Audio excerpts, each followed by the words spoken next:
మన ప్రభువును రక్షకుడైన యేసుక్రీస్తు నామంలో ప్రియ దేవుని బిడ్డలందరికీ ఈ రాత్రికాల సమయంలో శుభవందనాలు తెలియజేస్తూ ఉన్నాను. ప్రియ బిడ్డలారా, ప్రతిదినం ఈ రీతిగా బైబిల్ గ్రంథంలోని ఆదికాండం పుస్తకంలో ఉన్నటువంటి ఆధ్యాత్మిక ధ్యానాలు నేర్చుకోవాలని, తెలియపరచాలని ఆదికాండము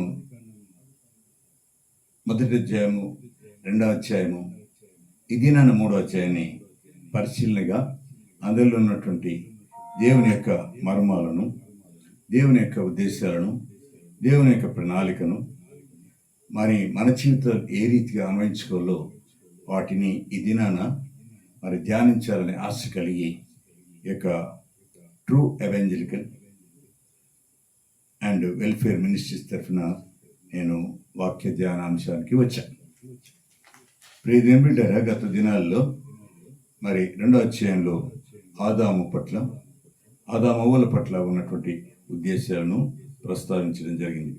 నేడు దినాన 3వ అధ్యాయంలో ఉన్నటువంటి మరి అంశాలేంటో, అధ్యాయంలో ఉన్నటువంటి మర్మాలేంటో తెలుసుకుందాం. ఇక ఆదికాండం 3వ అధ్యాయం కేవలం ఆదాము హవ్వల పాపం కథ మాత్రమే కాదు పిల్లలు. నేటి మనిషి ఎదుర్కొంటున్నటువంటి శోధన, మోసం, అవిధేయత, పాపం, సిగ్గు, భయం, బాధ్యత, పశ్చాత్తాపం, దేవుని కృప గురించి చాలా లోతైన మరి పాఠాలు ఈ యొక్క 3వ అధ్యాయంలో మనము నేర్చుకోబోతున్నాం. 3వ అధ్యాయంలో నుండి ప్రధాన వాక్యం ఏంటంటే 3వ అధ్యాయం 9వ వచనం చదువుకొని ముందుకు సాగుదాం. దేవుడైన యెహోవా ఆదామును పిలిచి, నువ్వు ఎక్కడ ఉన్నావు అనెను.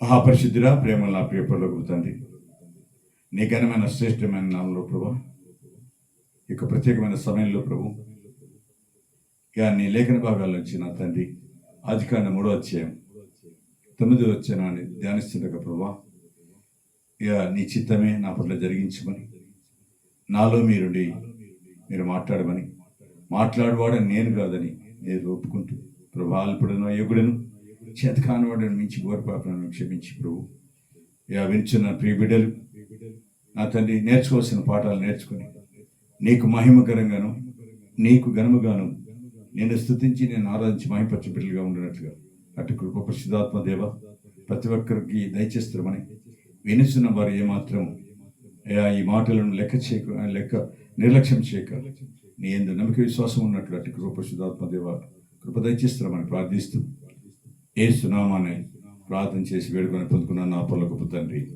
ఆమేన్. ప్రియ దేవుని బిడ్డలారా, చదవబడిన లేఖన భాగము ఇక్కడ ఆదాముతో దేవుడు అంటున్న మాట ఏంటంటే, ఆదామా నువ్వు ఎక్కడ ఉన్నావు? ఇది నాన్న ప్రశ్న. ఆదామును ప్రశ్నించిన దేవుడు ఈ దినాన నన్ను కూడా ప్రశ్నించబోతున్నాడు. ఈ ప్రశ్న ఆదామును ఉద్దేశించి దేవుడు అడిగాడు. నేటికి దేవుడు ప్రతి మనిషిని అడుగుతున్న ప్రశ్న ఇదే, నీవు నా సన్నిధిలో ఎక్కడ ఉన్నావు అని. ఏదైనా క్రైస్తవులు అనబడిన వారు దేవుని మాటలకు లేదా దేవుని ఆజ్ఞలకు లోబడకుండా దేవుని మాటను అనుమానించటం, దేవుని మాటను లెక్క చేయకపోవటం,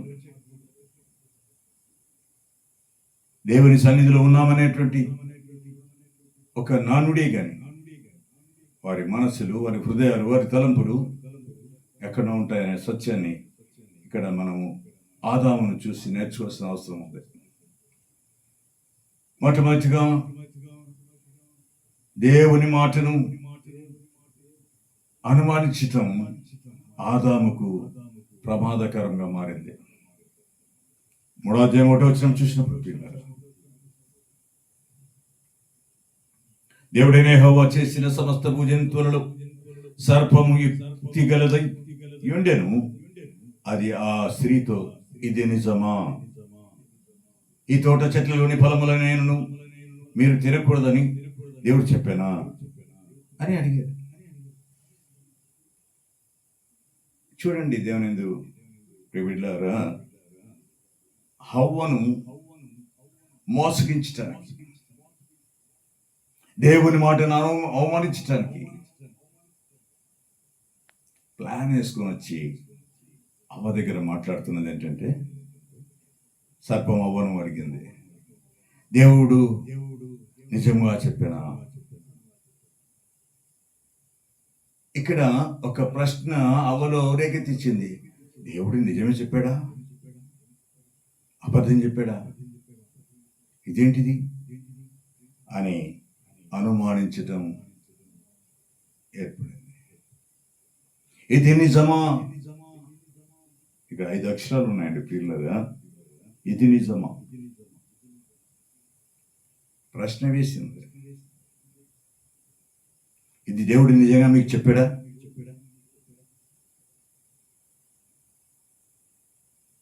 ప్రియదేవుని బిడ్డరా, శోధన మొదట పండును చూపించలేదు, దేవుని మాటపై అవమానమును కలిగించి అనుమానమును కలిగించేసారు. ప్రియదేవుని బిడ్డరా, అనుమానము ప్రాణ సంకటం అనే సామెత ఉంది. ఎప్పుడైతే హవ్వలో అనుమానం రేకెత్తించిందో, హవ్వకు ఏం చెప్పాలో ఏం చేయాలో అర్థం కాక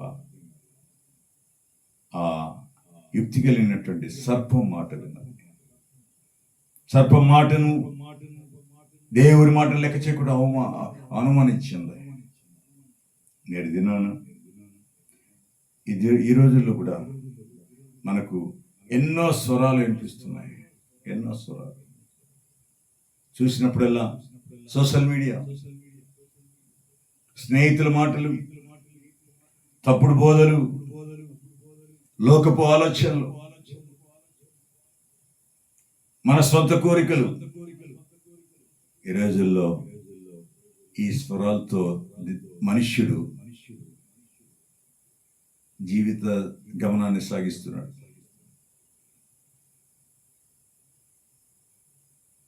మనము అందుకే ప్రతి మాటను బైబిల్ ద్వారా పరిశీలించినప్పుడు మనం నేర్చుకోవాల్సినటువంటి పాఠం మీద దేవుడు మనకు నేర్పిస్తాడు. సోషల్ మీడియాలో అనేక స్వరాలు వినిపిస్తాయి, స్నేహితుల మాటల్లో అనేక స్వరాలు వినిపిస్తాయి, బోధనల్లో, తప్పుడు బోధనల్లో స్వరాలు వినిపిస్తాయి, లోకపు ఆలోచనలలో స్వరాలు వినిపిస్తాయి. మనము సొంతంగా కూడా స్వరాలు క్రియేట్ చేసుకుంటున్నాం. అందుకే భక్తుడైనటువంటి దావీదు 119వ అధ్యాయంలో ఒక చక్కని మాట మనకు హెచ్చరికగా మాట్లాడుతాడు. 119వ అధ్యాయం 11వ వచనం చూసినప్పుడు, పిల్లరా, నీ ఎదుట నేను పాపం చేయకుండానట్లు నా హృదయంలో నీ వాక్యం ఉంచుకొని ఉన్నాను. ఏముంచుకోవాలి? దావీదు అంటున్నాడు, అయ్యా, నీకు విరోధంగా పాపం చేయకుండానట్లు నా హృదయంలో నీ వాక్యం ఉంచుకొని తిని అంటున్నాడు. మన హృదయాల్లో ఈ దినాన ఏమున్నాయంటే, సోషల్ మీడియాలో వచ్చే స్వరాలు వింటున్నాం, స్నేహితులు మాట్లాడే మాటలు వింటున్నాం, తప్పుడు బోధనలు వింటున్నాం, లోకపు ఆలోచనలకి మన హృదయాన్ని చుచ్చుకొని పోతుంది. అంత మట్టుకే కాకుండా మన సొంత కోరికలు కూడా మనల్ని అనుమానానికి దారితీస్తున్నాయి. అందుకే భక్తుడైన దావీదు అంటున్నాడు, అయ్యా, నీకు విరోధంగా పాపం చేయకుండానట్లు నా హృదయంలో నీ వాక్యం ఉంచుకుంటుంది. ఇది నా హృదయంలో ఏముంచుకుంటున్నాం? లోక సంబంధమైన వాటి గురించా? స్నేహితుని వాటిని ఉంచుకుంటున్నామా? మన లోక ఆలోచనలు ఉంచుకుంటున్నామా? మన సొంత కోరికలనే ఉంచుకుంటున్నామేమో? ఆలోచించమని ప్రభు పెట్టుకుంటున్నాను. దేవుని వాక్యము తెలిసిన హృదయ శోధనకు బలమైన రక్షణ. దేవుని వాక్యము తెలిసిన హృదయం శోధనకు బలమైన రక్షణ. ఇదేనా దేవుని వాక్యానికి మనం ఎంత శ్రద్ధ కలిగి ఆయన వాక్యాన్ని ధ్యానిస్తామో, వింటామో, శోధనకు బలమైన రక్షణగా వాక్యం మనకు ఉంటుంది. మొట్టమొదటిగా దేవుడు మరి ఆదాము ద్వారా మనకు నేర్పుతున్న పాఠం ఏంటంటే, దేవుని మాటను అనుమానించటం మనకు ప్రమాదకరం. దేవుని మాటను అనుమానిస్తే మనల్ని మనము పాపమని ఊబిలోనికి పోయినట్లే. ఇక రెండవ విషయం ప్రియులరా, శోధన అనేది చిన్న ప్రశ్నతో ప్రారంభమై పెద్ద పాపానికి దారి తీయవచ్చు. హవ్వ మొదట మాట్లాడింది, తర్వాత చూసింది, తర్వాత కోరిక పడింది, చివరకు తీసుకొని తిన్నది. శోధనలకి చిన్న ప్రశ్న, ఇది నిజమా అన్నది సర్పం, యుక్తిగల సర్పం అనుమానం పుట్టించింది, చూసింది, కోరిక పడింది హృదయంలో, చివరికి తీసుకొని తినది. చేయరానటువంటి పాపము, ఆజ్ఞాతిక్రమము. 3వ అధ్యాయం 6వ వచనంలో మనం చూస్తే, ఆదికాండంలో మనం ధ్యానిస్తున్నటువంటి పాఠం ఏంటంటే 3వ అధ్యాయమే 6వ వచనంలో రాయబడిన మాట ఏంటంటే, శ్రియా వృక్షం ఆహారమునకు మంచిదియు, కన్నులకు అందమైనదియు, వివేకమిచ్చు రమ్యమైనదియు నై ఉండుట చూచినప్పుడు ఆమె దాని ఫలములో కొన్ని తీసుకొని తిని తనతో పాటు తన భర్తకు ఇచ్చాను, అతడు కూడా తిన్నాడు. ఇక్కడ అవ్వ చేసిన పని ఏంటంటే, తాను తిన్నది తప్పు చేశానని తెలుసుకుంది. అయినప్పటికీ నేను ఒకడిని తప్పు చేస్తే ఎట్లా, నాకు ఇచ్చినట్టు దేవుడు ఇచ్చిన పెనుంటున్నాడు కదా, ఆయన విద్యను ఇస్తామని పోయింది, ఇచ్చింది. ఇక్కడ ఒక క్రమము కనిపిస్తుంది పిల్లరా. చూచింది, కోరిక పడింది, తీసుకుంది, తినది. పాపం ఒక్కసారిగా పద్ధతిగా కనిపించింది పిల్లరా. ఒక చిన్న ఆలోచనగా మొదలై తర్వాత కోరికగా మారి చివరకు చర్యగా మారవచ్చు. అదే జరిగింది ఆ విషయంలో.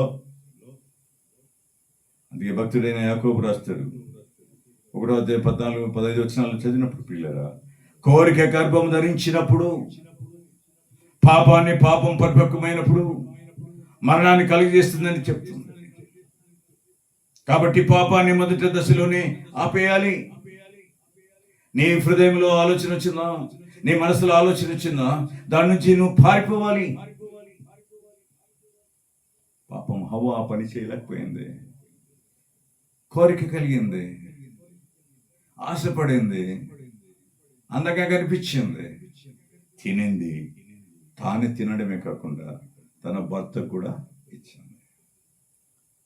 ఒకరు చేస్తే పాపము, ఇంకొకరు చేస్తే పాపం కాదని కాదు పిల్లల, పాలి భాగస్సులు అవుతారు.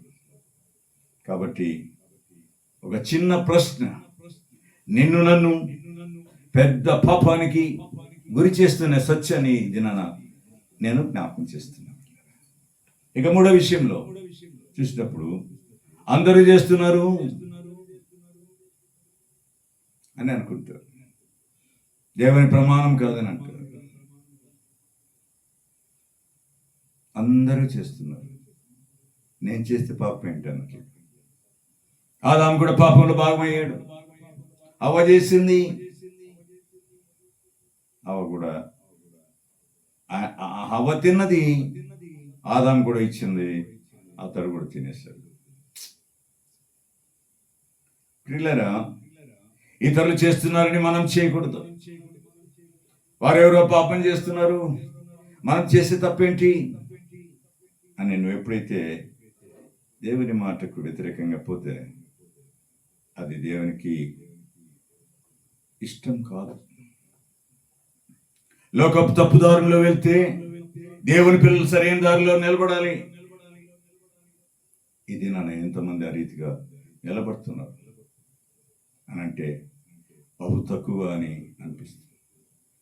లోకం తీరులో లోకం వైపు చూస్తూ లోకాశలకు లొంగిపోయి అనేకమైన పాపాలు చేసి చివరకు దేవుని ఉగ్రతకు కోపానికి పాలిభాగస్తులై నాకెందుకు ఈ శ్రమ, నాకెందుకు ఈ బాధ, నాకెందుకు ఈ కష్టము, నాకెందుకు ఈ శోధనని కన్నీరు కాస్తున్నావా? చిన్న పాపమే పెద్ద పాపంగా మారుస్తుంది. అందుకే అపోస్తలుడైన పౌలు రోమా సంఘానికి రాస్తూ ఒక చిక్కని మాట మనకు గుర్తు చేస్తున్నాడు. 12వ అధ్యాయము 2వ వచనం గమనిస్తే, ప్రియులారా, మీరు ఈ లోక మర్యాదను అనుసరింపక ఉత్తమమును అనుకూలమును సంపూర్ణమై ఉన్న దేవుని చిత్తం మీద పరీక్షించి తెలుసుకున్నట్లు మీ మనస్సు మారి నూతన మగుట వలన రూపాంతరము పొందుడి. ఈ లోక అనే పదంలో రెండోది ఈ యుగంలో, ప్రస్తుత యుగంలో మీరు ఈ లోక మర్యాదను అనుసరింపక, దేవుడు అంటున్నాడు, ఈ లోక మర్యాదలతో నువ్వు బాల్య భాగస్సులు అవుతున్నారా? అది నాకు ఇష్టం లేదు అంటున్నాడు. ఈ లోక మర్యాద అనుసరింపగా మీ మనసు మారటం వలన రూపాంతరము పొందుడి. నీ కొరకు నా కొరకు తన అమూల్యమైన రక్తమును కార్చి నీ పాపమును నా పాపమును క్షమించటానికి, నీకు నాకు రక్షణ ఇవ్వడానికి ఆ కల్వరి శిలువలో కార్చిన రక్తము నీ మనసును మారుస్తుంది, నిన్ను రూపాంతరపరుస్తుంది. ఈ లోక మర్యాద నుండి అనుసరింపక నిన్ను వెరిపరిచి ఆయన సన్నిధిలో ఒక ప్రాముఖ్యమైనటువంటి కుమారునిగా కుమార్తెగా ఆయన ఎన్నుకోవడానికి అవకాశం ఉంటుంది. ఆలోచిస్తారు. ఒక చిన్న పాపమే అది పెద్ద పాపం అవుతుంది. వారు చేస్తున్నారు కదా, నేను చేస్తే తప్పేంటి? వారు చూస్తున్నారు కదా, నేను చూస్తే తప్పేంటి? వారు నడుస్తున్నారు కదా, నేను నడిస్తే తప్పేంటి అనుకుని జారిపోతున్నావా? జారిపోతే ఆయన సంపాదించినటువంటి స్వాస్థ్యములో నీవు నేను పాలిభాగస్తులు కాలమైన సత్యాన్ని ఆలోచించమని మనం చేస్తున్నాం. దేవుని బిడ్డలారా, ఇక 4 విషయంలో గమనించినట్లయితే 3వ అధ్యాయంలో పాపం తర్వాత దేవుని నుండి దాక్కోవడం ప్రారంభమైంది. ఆదాము హవ్వలు పాపం చేశారు. ఏం చేశారు? ఇక్కడ దాక్కుంటున్నారు. రండి చూద్దాం. అది ఆదికాండం 3వ అధ్యాయంలోనే 8వ వచనం. పిల్లరా, ఇక్కడ ఆదాము హవ్వలు దాక్కోవడానికి వెళ్ళిపోయారు, దాక్కుంటున్నారు. కారణం, చేయరాని పాపం చేశారు, చేయరాని తప్పు చేశారు, దేవుని ఆజ్ఞను అతిక్రమించారు, పాపములో పడిపోయారు. ఇంకా దేవుని ఎదుట నిలబడలేని పరిస్థితిలో వాళ్ళు ఉంటున్నారు. ఎంత దారుణమైన పరిస్థితి ఇది! నాన్న, దేవుని సన్నిధిలో నిలబడలేకపోతున్నావా? దేవుని సన్నిధిలో ప్రార్థించలేకపోతున్నావా? దేవుని సన్నిధిలో నిన్ను నీవు సమర్పించుకోలేకపోతున్నావా? ప్రార్థించడానికి నీ నోరు రావటం లేదంటే ఈ లోకంతో నువ్వు ఏకీవించిన అర్థం. ప్రియులారా, 3వ అధ్యాయం 8వ వచనంలో చల్లపూటన ఆదామును అతని భార్యను తోటలో సంచరించుచున్న దేవుడైన యెహోవా స్వరమును విని, దేవుడైన యెహోవా ఎదుటికి రాకుండా తోట చెట్ల మధ్యను దాక్కున్నాడు. ప్రియులారా, ప్రతి సాయంకాలం దేవుడు వారితో మాట్లాడేవాడు, వారి క్షేమ సమాచారాలు అడిగేసుకునేవాడు. ఎలా ఉన్నావు ఆదామా, ఎలా ఉన్నావు అవ్వా అని అడిగేది. ఇక్కడ ఆజ్ఞాతిక్రమం చేశారు, దాక్కోవడానికి ప్రారంభించారు. ఆదాము హవ్వ దేవుని సన్నిధి నుండి దాక్కున్నారు. ప్రియులారా, ముందు దేవుని సన్నిధి ఆనందంగా ఉండేది. పాపం తర్వాత అదే సన్నిధి వారికి భయంగా అనిపించింది, భయం ఏర్పడింది. అందుకేం చేశారు? దాక్కున్నారు. ప్రతి సాయంకాలం తండ్రి అయిన దేవుడు ఏదేని తోటకు వచ్చి అదమ్మా ఎక్కడున్నావు అని అడిగితే దాక్కున్నారు వీళ్ళు. కారణం పాపము వాళ్ళని దాక్కునేటట్లు చేసింది. పాపము వారికి ఏం పుట్టించిందంటే భయం పుట్టించింది. నేటి దినాన పాపం చేసినప్పుడు చాలా మంది క్రీస్తుని కలిగిన వారే ప్రార్థన తగ్గిస్తారు, బైబిల్ చదవడం తగ్గిస్తారు, పిల్లలు సంఘానికి దూరం అవుతారు, దేవుని సన్నిధిని తప్పించుకుంటారు, ఎన్నెన్నో సాకులు చెప్పేస్తారు. నేను రాలేనండి, లేని అబద్ధం, ఉన్నది లేనట్లు లేనిది ఉన్నట్లు మాట్లాడడం. కానీ ఇది పరిష్కారం కాదని దేవుని వాక్యం సెలవిస్తున్నది. పాపం చేసినప్పుడు ఏ ఒక్కరు దేవుని సన్నిధిలో నిలబడలేని సత్యాన్ని నేను ఆలోచించమని కోరుతున్నాను. ఏమి తగ్గుతుంది అంటే తన జీవితంలో ఎంతగా దేవుణ్ణి ఆరాధించేవాడు, ఎంతగా దేవుని సన్నిధిలో ఉండేవాడు, ఎంతగా చక్కగా దేవుని పరిచయం చేసేవాడు, ఈ పాపం చేయడం వల్ల ప్రార్థన తగ్గిపోతుంది, బైబిల్ చదవడం తగ్గిపోతుంది, సంఘానికి దూరం అయిపోతారు, దేవుని సన్నిధిని తప్పించుకుంటారు. పిల్లరా, ఇటువంటి అనుభవం ఉండకూడదని దేవుని వాక్యం సెలవిస్తుంది. ఆదామును మనకు సాదృశ్యంగా చూపిస్తుంది, అవ్వను సాదృశ్యంగా చూపిస్తున్నాడు దేవుడు. పాపం చేసినప్పుడు దేవుని నుండి పారిపోకూడదు, దేవుని దగ్గరకు పరిగెత్తాలి. ప్రభువా, నేను పాపినని ఒప్పుకోవాలి, పశ్చాత్తాపం నీలో పుట్టాలి. అప్పుడే దేవుని యొక్క కనికరాన్ని పొందుకోవడానికి అవకాశం ఉంటుంది. ఒకంత ఆలోచించమని ప్రోఫెట్ కోరుతున్నాను పిల్లలు. ఆదికాండ 3వ అధ్యాయంలో ఆదాము అవ్వల ద్వారా మనం నేర్చుకునే పాఠం ఏంటంటే, పాపం చేసినప్పుడు దేవుని నుండి పారిపోకూడదు, దేవుని సన్నిధి దగ్గరికి పరిగెత్తాలి, ఒప్పుకోవాలి, విడిచిపెట్టాలి. అతిక్రమములు ఒప్పుకొని విడిచిపెట్టేవాడు దేవుని కనికరాన్ని పొందుతాడట. అటువంటి అనుభవం నేను ఉండాలని కోరుకుంటున్నాడు. ఆదాము వలె దాక్కోవద్దు అంటున్నాడు, హవ్వ వలె దాక్కోవద్దని అంటున్నాడు. దేవుని బిడ్డరా, దేవుని సన్నిధిలో పారిపోకూడదు. ఇక 5వ విషయం చూసినప్పుడు పిల్లరా, దేవుడు ఆదామును ప్రశ్నిస్తాడు. ఏమనంటే, నీవెక్కడున్నావు అడుగుతున్నాడు. దేవుడు, తండ్రి అయిన దేవుడు అడుగుతున్నాడు, ఆదామా నువ్వెక్కడా, నీవెక్కడున్నావు? దేవునికి ఆదాము ఎక్కడ ఉన్నాడో తెలియక అడగలేదు ప్రియులరా, తెలుసు. సమస్తము సృష్టించిన దేవునికి ఏ స్థలంలో ఎక్కడున్నదో ఏమున్నదో ఆయనకు తెలియదు ఏమన్నా ఉన్నదా? లేదు ప్రియులరా, సమస్తము సృష్టించిన దేవునికి అణువణువున ఎక్కడ ఏమున్నదో ఆయనకు సమస్తం ఎరుగును. కానీ ప్రశ్నిస్తున్నాడు, ఆదామానివి ఎక్కడ? అది ఆత్మీయ స్థితిని ప్రశ్నించిన మాట ప్రియులరా.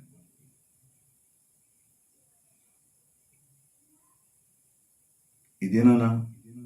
దేవుడు కూడా నన్ను ఒక ప్రశ్న వేస్తున్నాడు.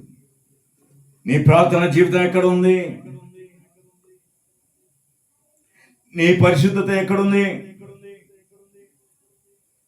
నీ మొదటి ప్రేమ ఎక్కడుంది? నా వాక్యంపై నీ ఆసక్తి ఎక్కడ ఉంది? నీ కుటుంబ ప్రార్థన ఎక్కడుంది? దేవుని బిడ్డరా, దేవుడు ఈ దినాన నన్ను కూడా ఆ రీతిగా ప్రశ్నిస్తున్నాడు. మొట్టమొదట మనము దేవుని సన్నిధిలో మరి ఆయన సన్నిధి ఎరిగినప్పుడు, ఆయన ద్వారా రక్షణ పొందినప్పుడు, ఆయన ద్వారా అనేక మరి ఆశీర్వాదాలు పొందుకున్నప్పుడు, అన్నీ నాకున్నాయనేటువంటి గర్వము నీలో నాలో ఉండకూడదని దేవుడు కోరుకుంటున్నాడు. మొదట ప్రార్థించినట్లుగా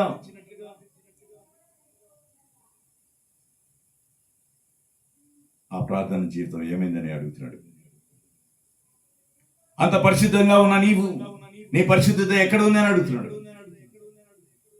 మొదట నీ ప్రేమ అందరితో సఖ్యంగా సమాధానంగా మాట్లాడుతున్నావే, ఇది నాన్న నీ ప్రేమ ఏమైందని అడుగుతున్నాడు. వాక్యంపై ఆసక్తి కలిగిన నీవు వాక్యాన్ని ధ్యానించకుండా, వాక్యం చదువుకోకుండా దూరం అయిపోయినావు. ఎక్కడున్నావు? కుటుంబంతో కలిసి ప్రార్థన చేస్తున్నావా? ఎక్కడుంది నీ ప్రార్థన? దేవుడి దినాన నిన్ను నా ప్రశ్న వేస్తున్నట్టు పిల్లలు. భక్తుడైన యోహాను ప్రకటన గ్రంథంలో ఒక చక్కని మాట మాట్లాడతాడు. చూస్తాం రండి. 2వ అధ్యాయం 4-5 వచనాలు. 2వ అధ్యాయం 4-5 వచనాలు.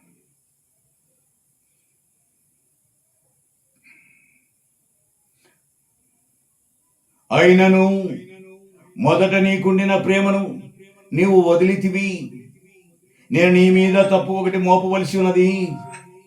నీవు ఏ స్థితిలో నుండి పడితివో అది జ్ఞాపకం చేసుకుని మారు మనస్సు పొంది ఆ మొదటి క్రియలను చేయము.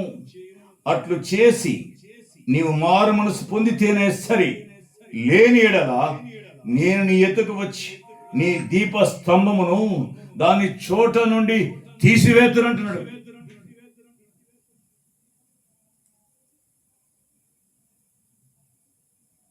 దీపమనగా నీ నా ఆయుష్కాలం అని జ్ఞాపకం చేస్తున్న పిల్లలు.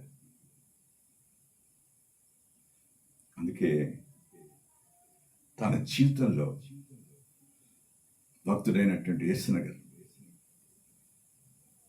ఒక చక్కని పాట పాడుతారు ఆయన రాసి. నా దీపము యేసయ్యా నీవు వెలిగించినావు, సుడిగాలిలోనైనా జడివానలోనైనా ఆరిపోదులే నీవు వెలిగించిన దీపము. నీవు వెలిగించిన దీపము, నీవు వెలిగించిన దీపము. దేవుని బిడ్డలారా, ఆయన యందు ఉన్నటువంటి మొదటి ప్రేమను మరవకుండా, ఆయన మీద ఉన్నటువంటి పరిశుద్ధతను మరవకుండా, ఆయన మొదట ఆయన వాక్యమును ఎంతో ఆసక్తితో చదివేమో అది మరవకుండా, నీ కుటుంబము నీవు ఎంత శ్రద్ధగా దేవుని సన్నిధిని వెతికేవాడు అది మరవకుండా నీవు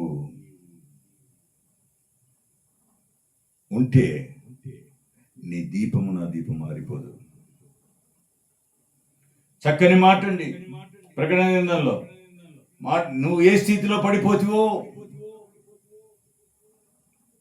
అది జ్ఞాపం చేసుకుని మారు మనసు పొంది ఆ మొదటి క్రియలు చేయము.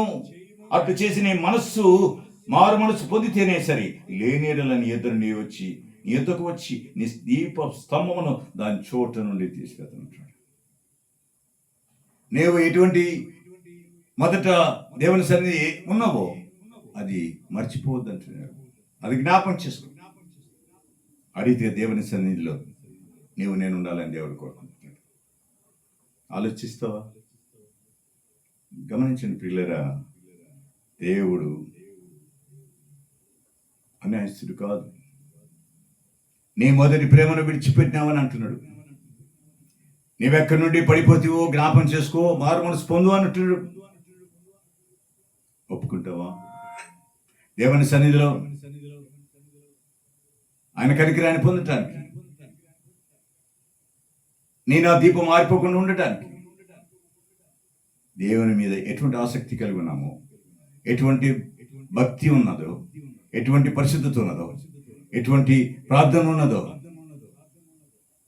మానక చేస్తే మన దీపం ఎప్పుడు ఆరిపోదు.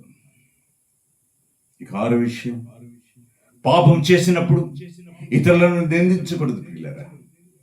పాపం చేసినప్పుడు ఇతరులను నిందించకూడదు. ఆదికాండంలో అదే మాట 3వ అధ్యాయంలో మనం చూసినప్పుడు అక్కడ దేవుడు తండ్రి అయిన దేవుడు మాట్లాడుతున్న మాటలు 3వ అధ్యాయము 12, 13 వచనాలు చదివినప్పుడు,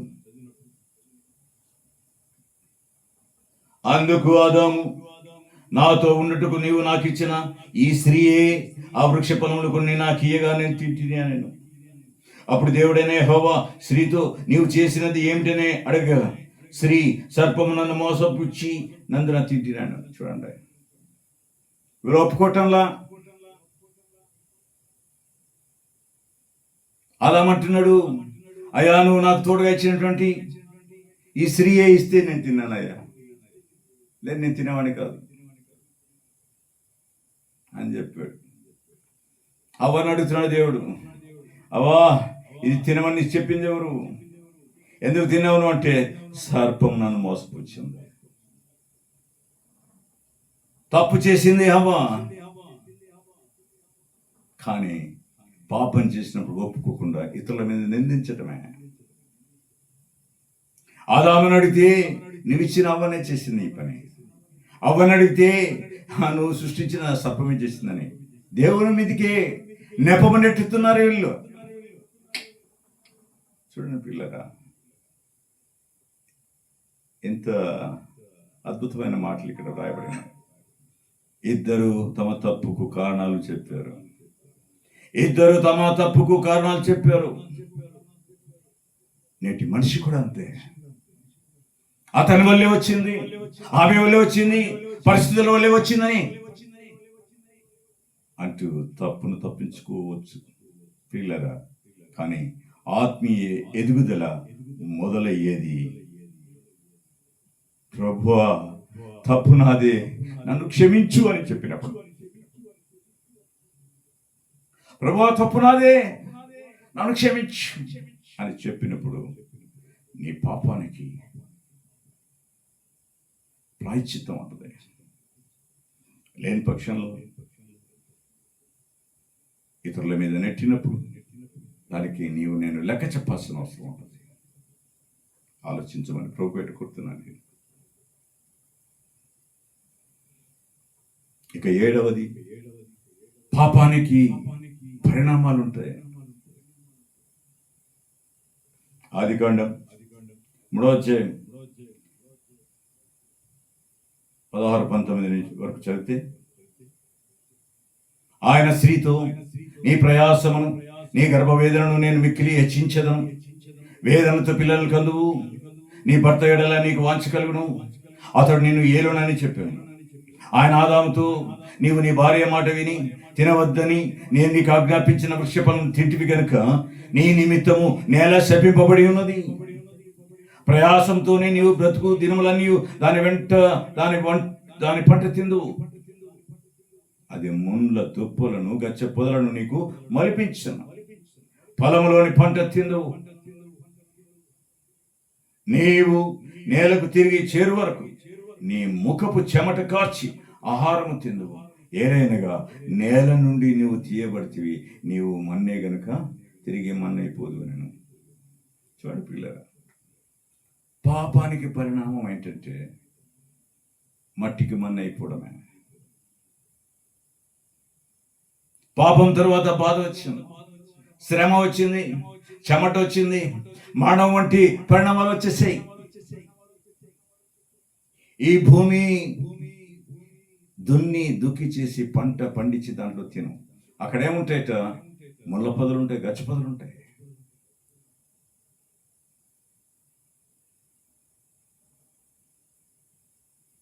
దేవుని క్షమాపణ పాపం యొక్క పరిణామాలను తేలికగా తీసుకోవడానికి అనుమతి కాదు.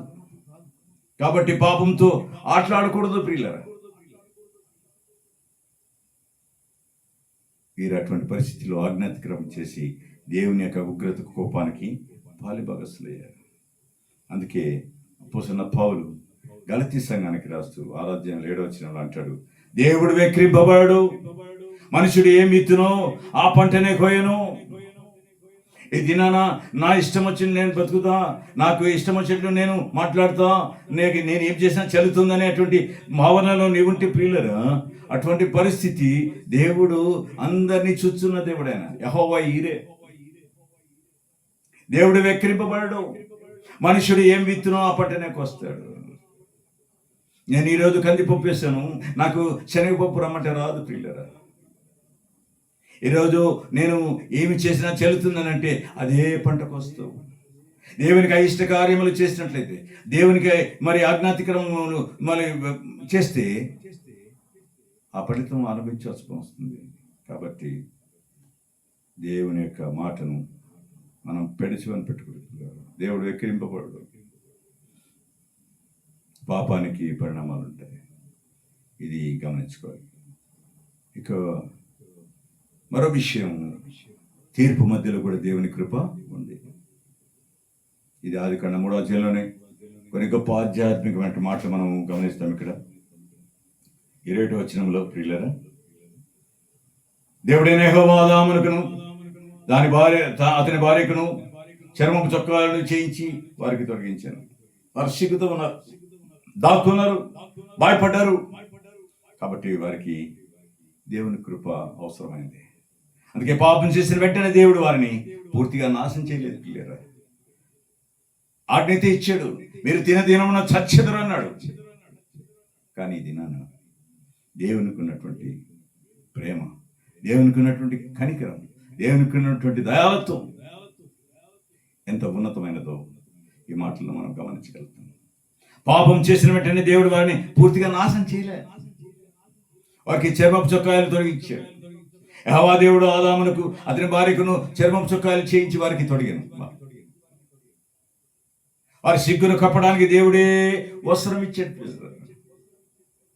ఈ దినాన నీవు నేను ఆయన సన్నిధిలో మనం చేసినటువంటి పాపాన్ని కావచ్చు, దుర్మార్గమును కావచ్చు, మోసమును కావచ్చు, అబద్ధమును కావచ్చు, సమస్తమును నువ్వు ఎప్పుడైతే విడిచిపెట్టి దాన్ని నువ్వు ఒప్పుకొని విడిచిపెడతావో దేవుని కృపను పొందుకోగలుగుతావు. ఆ కృప నీలో లేదంటే ఖచ్చితంగా దేవుని ఉగ్రతకు పాలుభాగస్తులు. కాబట్టి మన పాపాన్ని మనమే పూర్తిగా కప్పుకోలేం. దేవుని కృప మనల్ని కప్పాలి. ఎప్పుడైతే దేవుని కృప మనల్ని కప్పుతావో తర్వాత యేసు క్రీస్తులో మనకు లభించే రక్షణ గొప్ప సూచనగా మనము పొందుకోగలుగుతాం. ఆలోచిస్తారా? ఇక్కడ ఒక వాగ్దానం ఇంక 3వ అధ్యాయంలో కనిపిస్తుంది మనకు. ఆదికాండం 3వ అధ్యాయంలో 15వ వచనంలో ఒక అద్భుతమైనటువంటి ఒక మనకు వాగ్దానం. మరియు నీకును నీ స్త్రీకిని నీ సంతానములకు ఆమె సంతానములకు వైరము కలుగ చేస్తానన్నాడు. ఇక్కడ రాబోయే రక్షణ యొక్క వాగ్దానం కనిపిస్తుంది. ఇది అత్యంత ప్రాముఖ్యమైనటువంటి వచనాలలో ఇది ఒకటి అండి. 3వ అధ్యాయంలో దేవుడు సర్పానికి వ్యతిరేకంగా ఒక వాగ్దానం చేశాడు. పిల్లరా, క్రైస్తవ జీవితంలో దీన్ని రాబోయే క్రీస్తు ద్వారా సాతానుపై విజయానికి తొలి సూచనగా అర్థం చేసుకోవాలి.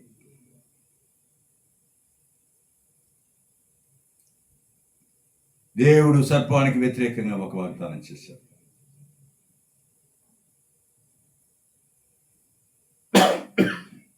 క్షమించి, పాపం కథ చివరి మాట కాదు పిల్ల.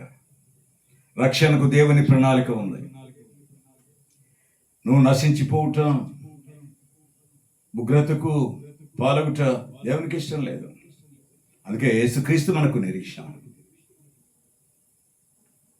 మనం నేర్చుకోవాల్సిన ప్రాముఖ్యమైన విషయాలు ఏంటంటే, నీవు నేను మన జీవితాల్లో కలిగి ఉండాల్సింది దేవుని వాక్యాన్ని అనుమానించకూడదు. ఒకటి, శోధన మొదటి దశలోనే జాగ్రత్త పడాలి, శోధన రాకుండా చూసుకోవాలి. 2, మూడవది, లోకాన్ని అనుసరించకుండా దేవుని చిత్తాన్ని అనుసరించాలి. పాపం చేసినప్పుడు దేవుని నుండి దాక్కకూడదు పిల్లరా, దేవుని సన్నిధిని సమీపించాలి. ఇది 4వ విషయం. మన తప్పునకు మనమే బాధ్యత వహించాలి ప్రియులరా. ఇది 5వ విషయం. పాపానికి పరిణామాలు ఉంటాయని గుర్తుంచుకోవాలి. పాపం కంటే దేవుని కృప గొప్పదని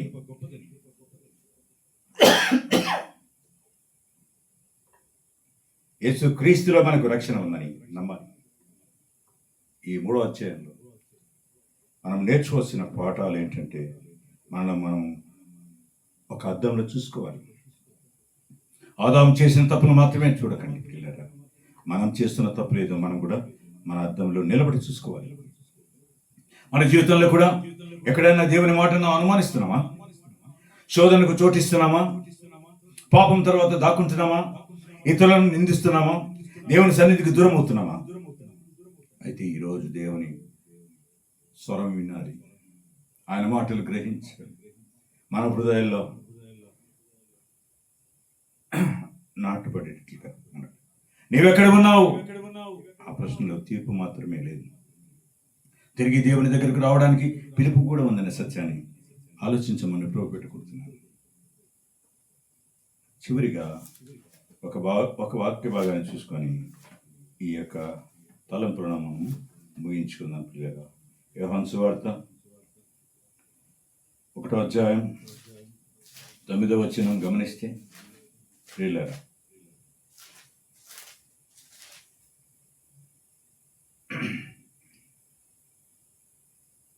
నిజమైన వెలుగుండెను, అది లోకంలోనికి వచ్చుచు ప్రతి మనిషిని వెలిగించుచున్నది. ఏమంటే మన పాపములకు ప్రాయశ్చిత్తం కనిపిస్తుంది. ఆ వెలుగు వచ్చింది, మనం వెలిగిస్తుంది. ప్రియులారా, మనం చీకటిలో ఉండకుండా దేవుడు మనల్ని తన వెలుగులో నడిపించాలని ఆశ కలిగించున్నాడు. 1 యోహాను పత్రిక 9వ అధ్యాయం 9వ వచనం, మన పాపమును మనం ఒప్పుకునే యెడల ఆయన నమ్మదగిన వాడును నీతిమంతుడును గనుక ఆయన మన పాపములు క్షమించి సమస్త దుర్నీతి నుండి మనను పవిత్రునిగా చేయను.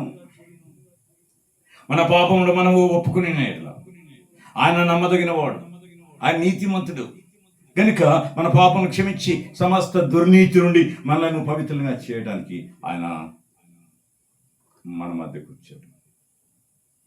ఏ ఒక్కరు నశించిపోకూడదని, ఏ ఒక్కరు నరకాగ్నికి పాలు కాకూడదని దేవుని యొక్క ఉద్దేశమైనది. ఆలోచిస్తారా? ఈ సమయంలో శోధనలో జాగ్రత్తగా ఉండాలి. పాపంలో పడితే దాక్కోకూడదు పిల్లలు. తప్పును ఒప్పుకొని దేవుని దగ్గరకు తిరిగి రావాలి. ఎందుకంటే మన పాపం కంటే దేవుని కృప గొప్పది. మన పాపం కంటే దేవుని యొక్క కృప గొప్పది. పాపం చేస్తే దాక్కున్నామంటే దాన్ని పెంచుతున్నామని అర్థం. దాన్ని విడిచిపెట్టడానికి దేవుని కృప నిన్ను నన్ను హెచ్చరిస్తుంది. దినాన నువ్వెక్కడున్నావు? నువ్వెక్కడున్నావు? ఈ దినాన దేవుని మాటలు వింటున్న నీవు, నీ హృదయంలో ఈ మాట ఉండాలి. నీవెక్కడున్నావనంటే, నేను దేవుని సన్నిధిని విడిచిపెట్టలేదని, దేవుని సన్నిధికి దూరం కాలేదని, ప్రార్థనకు దూరం కాలేదని, వాక్యానికి దూరం కాలేదని, పరిచర్యకు దూరం కాలేదని చెప్పేటువంటి అనుభవంలో ఉండాలని దేవుడు కోరుకుంటుండగా అట్టి తీర్మానం కలిగి దేవుని సన్నిధిలో ప్రార్థన చేస్తాం. అట్టి కృప పరిశుద్ధాత్మ దేవుడు మనందరికీ దయచేయను గాక. ఆమేన్. మహాపరిశుద్ధ ప్రేమగల నా ప్రియ పరలోకపు తండ్రి, ఇంతవరకు నా తండ్రి మాతో మీరు మాట్లాడిన ప్రతి మాటను బట్టి నీకు స్తోత్రాలు ప్రభా. ఆదామునైనా అనుమానము చేత ప్రభా ప్రమాదాన్ని కొని తెచ్చుకున్నాడు ప్రభా. అయ్యా, మేము కూడా అటువంటి పరిస్థితిలో ఉండకూడదని మీరు కోరుకుంటున్నారు అయ్యా. అయ్యా నా తండ్రి, నా దేవ, చిన్న శోధననే ప్రభా, చిన్న ప్రశ్ననే నాయన మమ్మల్ని పాపానికి శోధనకి ఈడ్చుకుపోతున్న సత్యాన్ని మాతో మాట్లాడేందుకు నీకు స్తోత్రాలు ప్రభా. అయ్యా, ఏమాత్రం చూచింది కోరుకోకుండా, అయ్యా తీసుకోకుండా, తినకోకుండా ఈ లోకాన్ని మరి వెలివేసేటట్టుగా, నిన్ను సమీపించేటట్టుగా అటు కృప పరిశుద్ధాత్మ దేవ మా అందరికీ దయచేస్తున్నామని, అందరూ చేస్తున్నానులే నేను చేస్తే ఏం తప్పు అని అనుకోకుండా ప్రభా, మీరు దానికి ప్రతిఫలం ఇస్తారని సత్యాన్ని ఎరిగిన వారమై నీ ఎదుట మా పాపములు ఒప్పుకొని విడిచిపెట్టి నీకు కుమార్తెలుగా ఉండినట్టుగా అటు కృప పరిశుద్ధాత్మ దేవ మా అందరికీ దయచేస్తున్నామని, ఈ కార్యక్రమం చూస్తున్న బిడ్డలందరూ తమ జీవితాలను మార్చుకునేటట్టు అనుభవంలోకి తీసుకురమ్మని యేసు క్రీస్తు పరిశుద్ధ నామములోనే ప్రార్థించి వేడుకొని పొందుకున్నాను నా పరలోకపు తండ్రి. ఆమేన్, ఆమేన్. మన తండ్రి అయిన దేవుని యొక్క ప్రేమ, కుమారుడైన యేసు క్రీస్తు యొక్క కృప, పరిశుద్ధాత్మక అన్యోన్య సహవాసం మనతో సకల పరిశుద్ధులతో ఈ లోకమంతటితోనూ ఇప్పుడే ఎల్లప్పుడూ సదాకాలం తోడండి నడిపించును గాక. ఆమేన్, ఆమేన్, ఆమేన్. పిల్లరా, ఈ లేఖనాల పరిశీలనలలో నేను బలపడినట్లుగా అనేక విషయాలు దేవుని గురించి ధ్యానించినట్లుగా నా కొరకును నా కుటుంబం కొరకును ప్రార్థించమని మనవి చేస్తున్నాను. ప్రైజ్ లార్డ్ అందరికీ.